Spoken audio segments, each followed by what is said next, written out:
सन 1957 की बात है। उत्तर प्रदेश के बिजनौर जिले के धनौरा गांव में लोग आज भी इस घटना को याद करके सिहर उठते हैं। उस वक्त गांव में बिजली तक नहीं पहुंची थी और रात का अंधेरा ऐसा होता था कि अगर कोई दीपक भी जलाए तो उसके चारों ओर सन्नाटा और परछाइयां नाचने लगती थीं। सब्सक्राइबर देखिए 20 भी नहीं है। मेहरबानी करके सब्सक्राइब कर दीजिए। आपका कुछ नहीं जाएगा, मेरा ऊपर आपका मेहरबानी हो जाएगा। प्लीज लाइक कीजिए, सब्सक्राइब कीजिए चैनल को प्लीज यार। गांव का एक जमींदार था रघुबीर सिंह। उसकी उम्र करीब 50 के आसपास रही होगी। गांव में उसका बहुत रुतबा था, पर उसके जीवन की सबसे बड़ी कमजोरी थी उसका 3 साल का बेटा मोहन। मोहन उनकी एकमात्र संतान था और उनकी आंखों का तारा। पर किस्मत को कुछ और ही मंजूर था। बरसात के मौसम के साथ गांव में चेचक, स्मॉल पॉक्स। पहले तो सबने सोचा कि यह बस सामान्य बुखार है, लेकिन जल्द ही पूरा गांव इस बीमारी से त्रस्त हो उठा। गांव के वैद्य ने रघुबीर से कहा, बाबूजी, इस बच्चे का इलाज अब किसी बड़े शहर में ही हो सकता है, लेकिन तब तक शायद देर हो जाए। रघुबीर ने अपनी पुरानी जीप निकलवाई, लेकिन गांव से शहर का रास्ता कीचड़ और बारिश से बंद पड़ा था। मोहन का शरीर धीरे धीरे ठंडा होने लगा। रात भर मां सावित्री देवी उसके सिर पर हाथ फेरती रही। सुबह जब सूरज निकला, घर में सिर्फ मौन था। मोहन अब इस दुनिया में नहीं था। रघुबीर के घर में मातम छा गया। गांव वाले मदद के लिए आ पहुंचे। अंतिम संस्कार सुबह ही कर देना चाहिए, किसी बुजुर्ग ने कहा। उस रात रघुबीर पहली बार टूटा हुआ आदमी लग रहा था। उसने बस इतना कहा, मेरा मोहन मुझे छोड़ गया। उधर उसी रात लगभग 15 किलोमीटर दूर नौगांव में एक और घटना घटी। वहां का रहने वाला एक मजदूर शंभूनाथ अपनी बैलगाड़ी लेकर शुगर मिल से लौट रहा था। अंधेरा और बारिश इतनी तेज थी कि रास्ते का कुछ दिखता नहीं था।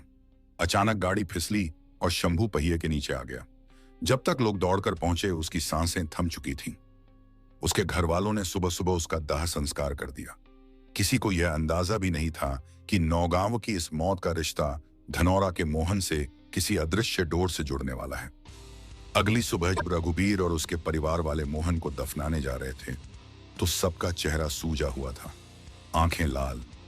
सावित्री देवी बार बार बेहोश हो रही थी। लोग बच्चे की लाश को सफेद कपड़े में लपेटकर कब्रिस्तान की ओर जा रहे थे।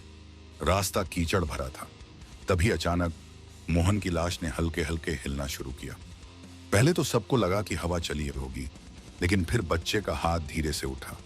उसके होंठ हिले और एक भारी सी आवाज आई, मुझे मत ले जाओ, मैं जिंदा हूं। भीड़ में अफरा तफरी मच गई। कुछ लोग डरकर पीछे हटे, कुछ भागे, कुछ पत्थर के जैसे खड़े रह गए। रघुबीर ने उसे अपनी बाहों में उठाया। बच्चा सच में सांस ले रहा था। उसका शरीर गर्म था और उसकी आंखें खुली हुई थीं, मगर वो आंखें अब मोहन की नहीं थीं। उनमें एक अजीब सूनापन था, एक वयस्क की तरह गहरी, समझदार और कहीं ना कहीं डरावनी। सावित्री देवी चीख पड़ी, भगवान की कृपा हुई, मेरा बेटा जिंदा है। लोगों ने जय माता दी कहते हुए हाथ जोड़ लिए, पर कुछ बुजुर्गों की निगाहें डरी हुई थीं। रघुबीर ने बच्चे को घर लाकर साफ किया, गीले कपड़े बदले और खाने को दलिया दिया, लेकिन मोहन ने कटोरा दूर फेंक दिया। मैं ये नहीं खाता, मुझे रोटी और सरसों का साग चाहिए, उसने कहा। सब लोग चौंक गए। 3 साल का बच्चा ये कैसे बोल सकता था, वो भी इतनी स्पष्ट भाषा में। सावित्री के हाथ से कटोरा गिर पड़ा। रघुबीर ने कहा, मोहन, तू ऐसे कैसे बोल रहा है? बच्चे ने शांत स्वर में जवाब दिया, मैं मोहन नहीं हूं, मैं शंभू हूं। घर में सन्नाटा फैल गया। दीवार पर लटकी लालटेन हल्के हल्के झूलने लगी। बाहर हवा गूंज उठी और उसी क्षण रघुबीर को लगा उसके घर में अब जो सांसें चल रही हैं, वो उसके बेटे की नहीं, किसी और की हैं। उस रात धनौरा के रघुबीर सिंह के घर में कोई नहीं सोया। सावित्री देवी अपने जिंदा हुए बेटे के पास बैठी रही, लेकिन वह बच्चा अब वही मोहन नहीं था कि आंखें किसी गहरे रहस्य में डूबी थीं। वह बार बार दीवार की ओर देखता और धीमे स्वर में कुछ बड़बड़ाता, यह मेरा घर नहीं है, मेरा घर नौगांव में है, माँ वहां मेरा इंतजार कर रही है। रघुबीर को पहले लगा कि सदमे में बच्चा कुछ भी बोल रहा है, लेकिन अगले ही पल उसने बच्चे को ध्यान से देखा। वो वही बच्चा था, पर उसके हाव भाव किसी वयस्क आदमी जैसे थे। उसका चेहरा गंभीर, आवाज भारी और बातों में अजीब आत्मविश्वास। रघुबीर ने गांव के पंडित को बुलाया। पंडित हरिनारायण ने बच्चे के माथे पर तिलक लगाया और कहा, इस पर कुछ अजीब असर है, इसे अकेला मत छोड़ना, 3 दिन तक हनुमान पाठ करवाओ। और बच्चे ने अचानक पंडित की ओर देखा और बोला, पंडित, तू मुझे पहचान नहीं रहा? शंभू हूं मैं। तेरी बैलगाड़ी की रस्सी मैंने ही बांधी थी पिछली बार, याद नहीं? पंडित का रंग उड़ गया। उसने कांपते हाथों से माला छोड़ दी। रघुबीर सन्न रह गया। बच्चे ने वो बात कही थी जो सिर्फ नौगांव का कोई जानकार आदमी ही जान सकता था। उस रात मोहन, या कहें शंभू, सोया नहीं। वह बाहर आंगन में बैठा चांद को देखता रहा और बुदबुदाता रहा। मुझे वहां जाना है जहां मैंने दम तोड़ा था, वही मेरा घर है। सावित्री देवी डर के मारे रोने लगी। उन्होंने अपने पति से कहा, यह हमारा मोहन नहीं रहा, किसी और की रूह इस पर सवार है। अगली सुबह जब सूरज उगा, बच्चे ने खाने से मना कर दिया। उसने कहा, मुझे गेहूं की रोटी चाहिए जो नौगांव में बनती है, ये नहीं खाऊंगा। सावित्री ने मजबूर होकर वही रोटी बनाई जो वो कहता था, और हैरानी की बात, उसने चुपचाप खाना खा लिया। दिन बीतते गए। बच्चे के अजीब बर्ताव से गांव में बातें फैलने लगीं। लोग कहने लगे, रघुबीर का बेटा मरकर किसी और की आत्मा के साथ लौट आया है। सुना है वो अपने पिछले जन्म की बातें करता है। भगवान जाने ये कैसा चमत्कार है या आप शकुन। कुछ लोग मोहन को देखने आने लगे। बच्चे ने कई अजनबियों को पहचान लिया जो कभी नौगांव में शंभू के साथ काम करते थे। एक दिन एक बुजुर्ग लकड़ी बेचने वाला आदमी भोलू काका उनके दरवाजे आया। बच्चे ने उसे देखते ही कहा, अरे भोलू, तू अभी भी लकड़ियां बेचता है? तेरी वो बैलगाड़ी अब भी वही है? भोलू के मुंह से आवाज नहीं निकली। उसने डरते हुए पूछा, बाबूजी, ये बच्चा कौन है? रघुबीर ने कहा, मेरा बेटा है, पर अब लगता है ये कोई और है। भोलू कांपते हुए बोला, ये शंभू की आवाज है। शंभू की तरह ही बोलता है, वही आंखें, वही हाव भाव। अब रघुबीर का दिल मानने लगा कि उसके बेटे में शंभूनाथ की आत्मा प्रवेश कर चुकी है। उसी रात जब सब सो गए, मोहन चुपके से घर से बाहर निकला। बारिश की हल्की बूंदें पड़ रही थीं। खेतों के बीच से होकर वो सड़क की ओर चला गया, वही दिशा जहां से नौगांव जाता था। रात में चौकीदार हरिया ने उसे देखा तो आवाज लगाई, ए मोहन, कहां जा रहा है तू इस वक्त? बच्चे ने पलटकर कहा, मोहन नहीं, शंभू। हरिया को लगा कोई भूत सामने खड़ा है। उसने लाठी उठाई, मगर बच्चा अचानक गायब हो गया। बस मिट्टी पर छोटे छोटे पद चिन्ह रह गए जो खेत की ओर मुड़ गए थे। अगली सुबह जब रघुबीर उठा, बच्चा घर में नहीं था। सब लोग खेतों में उसे ढूंढने निकले। लगभग आधे मील दूर वो मिट्टी में बैठा मिला, आंखें लाल, कपड़े कीचड़ में सने हुए और हाथ में एक टूटी हुई बैलगाड़ी का पहिया पकड़े हुए। वो मुस्कुरा रहा था। देखो, ये वही है जिससे मैं कुचला गया था। रघुबीर की रीढ़ में सिहरन दौड़ गई। सावित्री चीख पड़ी, भगवान, ये क्या हो रहा है? उसके बाद से घर में अजीब घटनाएं होने लगी। रात में दरवाजे अपने आप खुल जाते, लालटेन बिना हवा के बुझ जाती, और जब सावित्री सोने जाती तो बच्चे के बगल से मिट्टी और गोबर की सौंधी गंध आती, जैसे वो खेत से ही लौटा हो। 3 दिन बाद गांव में चर्चा फैल गई कि धनौरा के चौधरी के घर में कोई भूत का साया है। लोगों ने पंडितों से लेकर तांत्रिकों तक सब बुला लिए, लेकिन उस बच्चे की आंखें अब हर किसी को अपने भीतर खींच लेती थीं। वो धीरे से कहता, मैं शंभू हूं, मुझे मेरे गांव ले चलो, नहीं तो यहां किसी को चैन नहीं मिलेगा। और जैसे ही वो ये बोलता, घर की दीवारें चरमराने लगती, जैसे कोई अदृश्य शक्ति अपने ही भीतर कैद हो। धनौरा गांव अब 2 हिस्सों में बांट चुका था। एक वो जो मानता था कि मोहन सच में जिंदा हुआ है, और दूसरा जो मानता था कि उसके अंदर कोई परछाई बस गई है। रघुबीर सिंह ने मन बना लिया कि चाहे जो हो, अब इस रहस्य का अंत करना ही होगा। बच्चे की हालत भी अजीब थी। कभी शांत बैठा रहता, कभी अचानक जोर से चिल्लाने लगता, कभी मिट्टी में कुछ लिखने लगता। नौगांव, तालाब के पास वाली झोपड़ी। मां सावित्री देवी ये देखकर कांप उठती। उन्हें डर था कि कहीं उनका बेटा फिर से न चला जाए, मगर भीतर कहीं वो जानती थी, जो बच्चा उनके सामने है वो उनका मोहन नहीं, किसी और का अधूरा वजूद है। रघुबीर ने निश्चय किया कि वो बच्चे को नौगांव ले जाएगा। गांव के कुछ आदमी बैलगाड़ी लेकर तैयार हुए। जब बच्चे को बैठाया गया तो उसने अचानक मुस्कुराते हुए कहा, अब सही रास्ते जा रहे हो। रघुबीर का दिल बैठ गया। उसे एहसास हुआ कि बच्चा जानता है वे कहां जा रहे हैं, जबकि उसे कभी नौगांव ले ही नहीं जाया गया था। रास्ता करीब 15 किलोमीटर का था। खेतों और पुराने पीपल के पेड़ों के बीच से होकर जाता था। हवा में अजीब सी गंध थी, जैसे कोई धूप या जलता तेल। गाड़ी धीरे धीरे आगे बढ़ती रही। जैसे ही वे नौगांव के बाहर पहुंचे, बच्चे की सांसें तेज हो गईं। उसने कहा, रुको, यही रास्ता है, यहीं से मैं गुजरा था। रघुबीर ने देखा, रास्ते के किनारे टूटी हुई बैलगाड़ी का पहिया पड़ा था, बिल्कुल वैसा ही जैसा बच्चे के हाथ में मिला था कुछ दिन पहले। पास ही मिट्टी पर काई जमी हुई थी और एक सूखी लकड़ी पर किसी ने पुराने जमाने में लिखा था, शंभुनाथ की याद में। रघुबीर के शरीर में सिहरन दौड़ गई। ये नाम कैसे जानता है तू? उसने पूछा। बच्चे ने उसकी आंखों में देखा और बोला, क्योंकि मैं ही शंभू हूं। उसकी आवाज भारी थी, मानो किसी बूढ़े आदमी की आत्मा बच्चे के अंदर से बोल रही हो। गाड़ी के आसपास की हवा ठंडी होने लगी। गायें अचानक रंभाने लगीं। आसमान में बादल घिर गए, जबकि सूरज अब भी डूबा नहीं था। गांव पहुंचने पर लोग इकट्ठा हो गए। किसी ने चिल्लाकर कहा, अरे ये तो छोटा मोहन है, रघुबीर का बेटा। दूसरा बोला, नहीं रे, ये तो शंभू जैसा बोलता है। शंभू मर गया था पिछले महीने।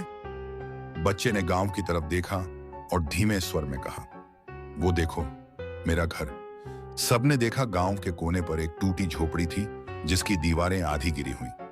रघुबीर ने कहा, तू कैसे पहचानता है इसे? बच्चा धीरे धीरे झोपड़ी की ओर चला गया। दरवाजे पर पहुंचते ही उसने जमीन छुई और बोला, यहीं मेरी मां रोई थी जब मुझे ले गए थे। यहीं मैं था जब मेरी सांस टूटी थी। भीड़ में खामोशी छा गई। इतने में एक बुजुर्ग औरत बाहर आई। उसकी आंखों में आंसू थे, हाथ कांप रहे थे। वो बोली, कौन है तू?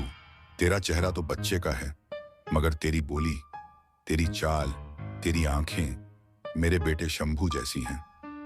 बच्चा उसकी ओर दौड़ा और उसके पैरों में गिर पड़ा। मां, मैं लौट आया हूं। औरत ने उसे छाती से लगा लिया, लेकिन अगले ही पल वो ठिठक गई। बच्चे के शरीर से ठंडी हवा निकल रही थी, जैसे किसी कब्र से आ रही हो। उसने जल्दी से बच्चे को अलग किया और बोली, तू कौन है? तू मेरा बेटा नहीं। बच्चे की आंखें लाल हो उठी। वो कांपते स्वर में बोला, मां, तुमने मुझे जलाया था। मैंने तुमसे कहा था कि मैं जिंदा हूं, पर तुमने सुना नहीं। चारों ओर सन्नाटा। लोग पीछे हट गए। हवा में धूल उड़ने लगी। बच्चे का शरीर कांपने लगा। उसकी आवाज बदल गई, तुम सबने मुझे आधा जला दिया था, मेरी आत्मा अधूरी रह गई। रघुबीर ने बच्चे को पकड़ने की कोशिश की, लेकिन उसने उसे धक्का दे दिया। मुझे यहां छोड़ दो, वो चिल्लाया। ये मेरा गांव है, यहीं मुझे सुकून मिलेगा। गांव के पुजारी दौड़कर आए। उन्होंने मंत्र पढ़ना शुरू किया, लेकिन हर बार जब वे AUM उच्चारण करते, बच्चे के आसपास की मिट्टी फटने लगती, जैसे जमीन के भीतर कोई सांस ले रहा हो। आसमान में बिजली कड़की। बच्चा चिल्लाया, मुझे मुक्ति दो, और अचानक वो गिर पड़ा। कुछ पल के लिए सब रुक गया। बरसात की बूंदें धीरे धीरे जमीन पर गिरने लगी। सावित्री देवी दौड़कर पहुंची। बच्चे का चेहरा अब शांत था। वो फिर से वही मोहन लग रहा था, वही मासूम चेहरा, वही हल्की मुस्कान। लेकिन उस हाथ अब भी मिट्टी पकड़े हुए थे, शंभू की कब्र की मिट्टी। शंभू की आत्मा का मुक्ति दो वाला आखिरी शब्द अब भी रघुबीर सिंह के कानों में गूंज रहा था। बरसात रुक चुकी थी, पर जमीन पर फैली ठंडी हवा सब कुछ जकड़े हुए थी। बच्चा मोहन अब शांत पड़ा था, जैसे कुछ हुआ ही ना हो। ये फिर से बेहोश हो गया है, सावित्री देवी ने कांपते हुए कहा। गांव के पुजारी ने माथे पर गंगाजल छिड़का। बच्चे ने आंखें खोली, पर इस बार उसकी नजरों में कोई पहचान नहीं थी। न नौगांव, न शंभू, न कोई याद, बस एक खालीपन। सबने राहत की सांस ली।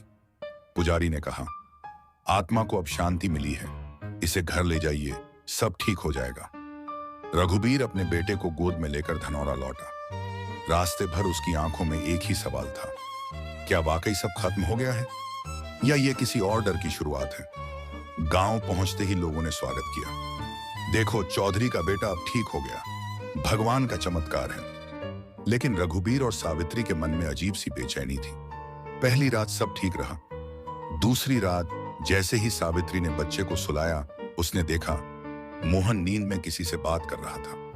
उसके होंठ हिल रहे थे और बहुत हल्की आवाज आ रही थी। यहां मत रहो, यहां मेरा नहीं, उसका हक है। सावित्री के रोंगटे खड़े हो गए। उसने बच्चे को झकझोरा। मोहन, उठ बेटा, क्या बोल रहा है?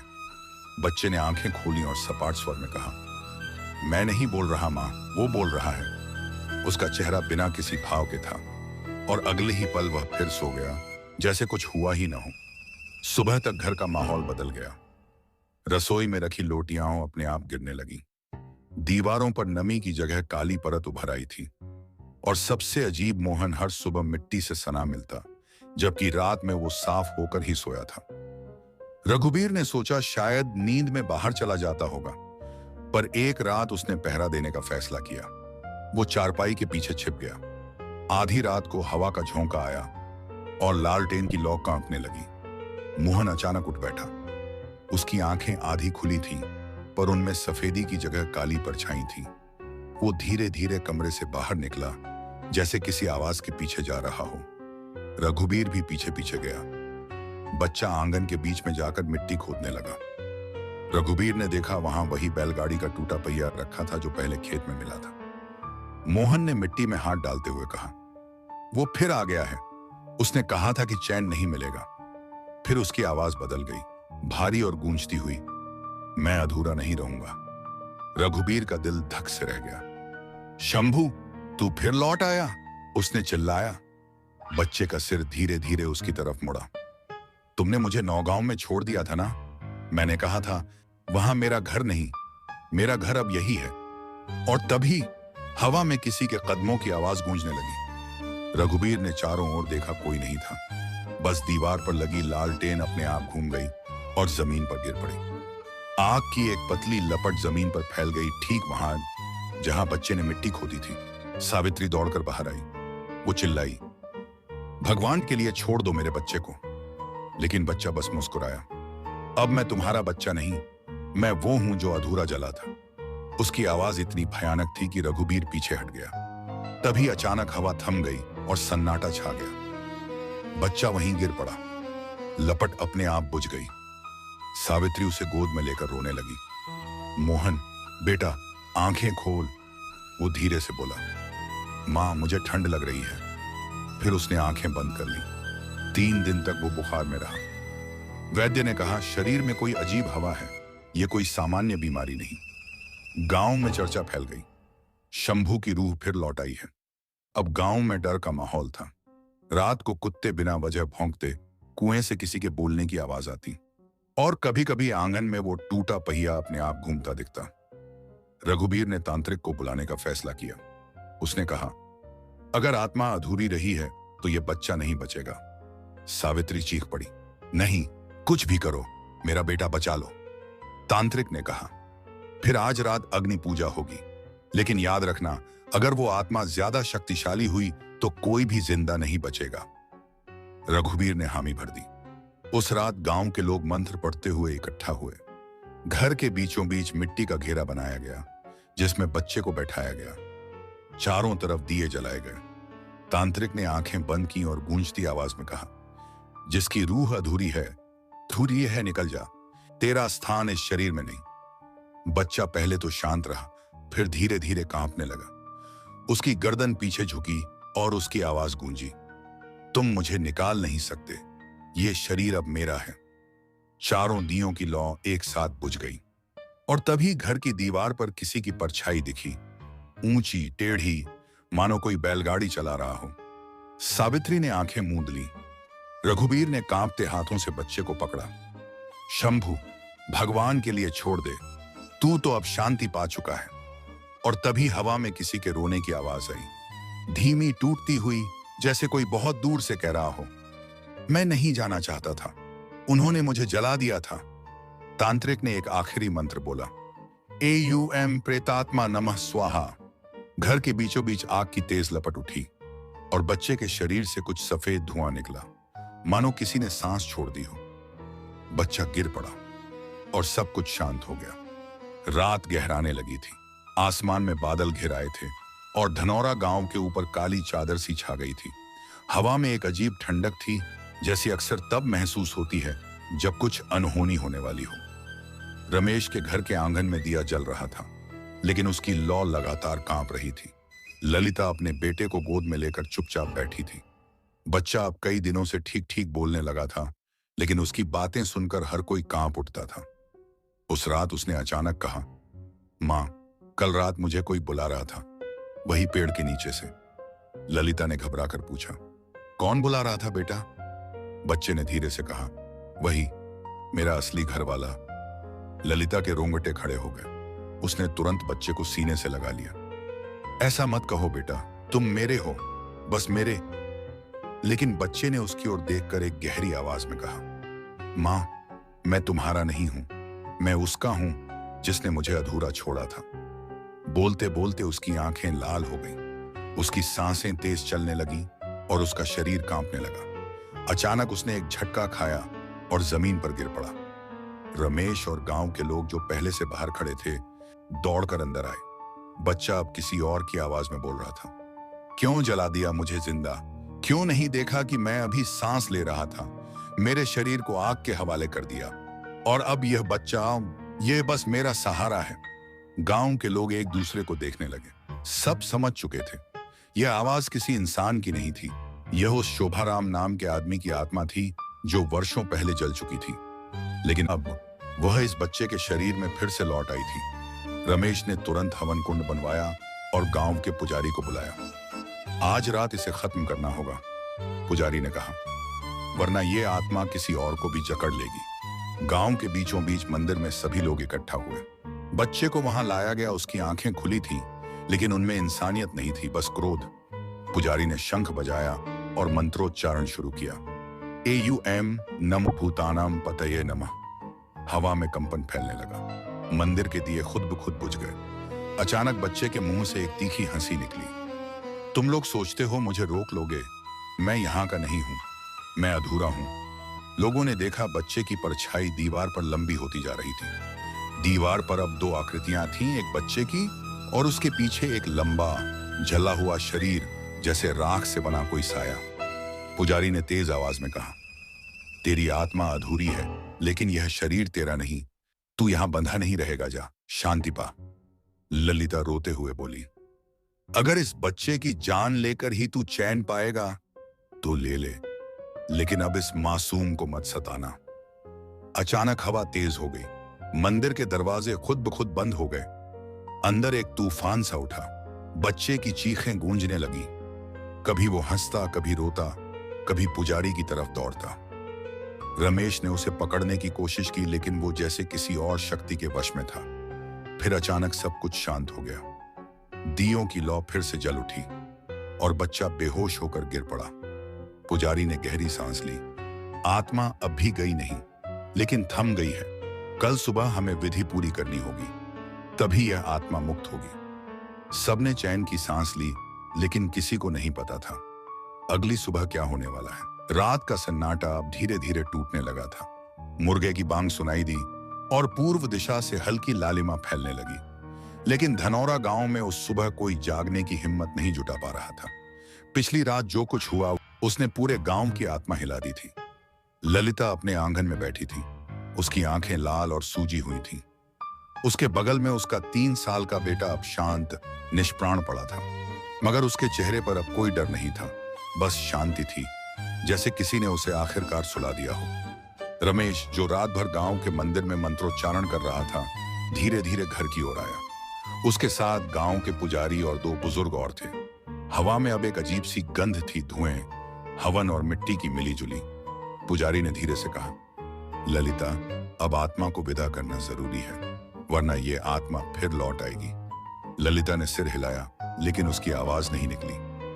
गांव के बाहर पुराने पीपल के नीचे हवन की वेदी सजाई गई। आसमान में अभी भी धुंध तैर रही थी। ललिता अपने बेटे को गोद में लेकर वहां पहुंची। बच्चे के माथे पर हल्दी और गंगा जल लगाया गया। जब अग्नि प्रज्वलित हुई, अचानक हवा का एक तेज झोंका उठा, जैसे कोई क्रोधित आत्मा फिर से विरोध कर रही हो। हवन की लपटें बेतहाशा डोलने लगी। कुछ क्षणों के लिए लगा कि आग बुझ जाएगी। तभी पुजारी ने ऊंची आवाज में मंत्र पढ़े। लपटें स्थिर हो गईं।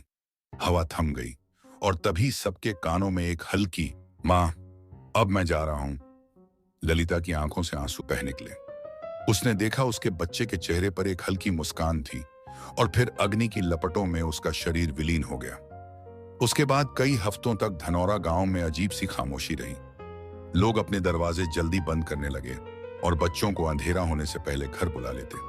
लेकिन धीरे धीरे सब सामान्य होने लगा। खेतों में फिर से हल चलने लगे, कुएं पर औरतों की हंसी सुनाई देने लगी और लोग सोचने लगे कि शायद अब सब ठीक है। मगर एक रात रमेश ने सपना देखा, वही बच्चा, वही सफेद कपड़े, वही मासूम चेहरा, लेकिन इस बार मुस्कुराता हुआ। उसने कहा, चिंता मत कर चाचा, मैं अब चैन में हूं। रमेश हड़बड़ाकर उठा और उसके चेहरे पर एक अजीब सुकून था। उसने महसूस किया कि घर में अब कोई बोझ नहीं, कोई छाया नहीं। कुछ महीनों बाद ललिता ने गांव छोड़ दिया। उसने कहा, अब मैं इस मिट्टी से दूर जाना चाहती हूं। लोगों ने उसे रोका, लेकिन वह चली गई। गांव में आज भी वो पीपल का पेड़ खड़ा है। कोई उसके नीचे बैठने की हिम्मत नहीं करता, लेकिन हर साल उसी दिन कोई ना कोई वहां दीपक जलाकर चला जाता है।